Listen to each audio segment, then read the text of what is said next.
नमस्कार मेरो मिनी ब्लगमा। आज म गर्मीको दिन छ, साह्रै गर्मी छ। सो बाहिर शीतलमा बसेको, साह्रै गर्मी छ। घरको आडमा ठिक्क शीतलमा बसेको रुखको छायामा। ल हेर्नुहोस्,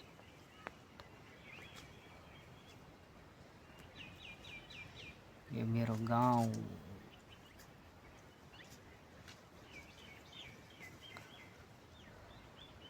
ल हेर्नुहोस् साथै, साह्रै गर्मी छ, साह्रै गर्मी छ। वैशाखको महिना लागिगयो।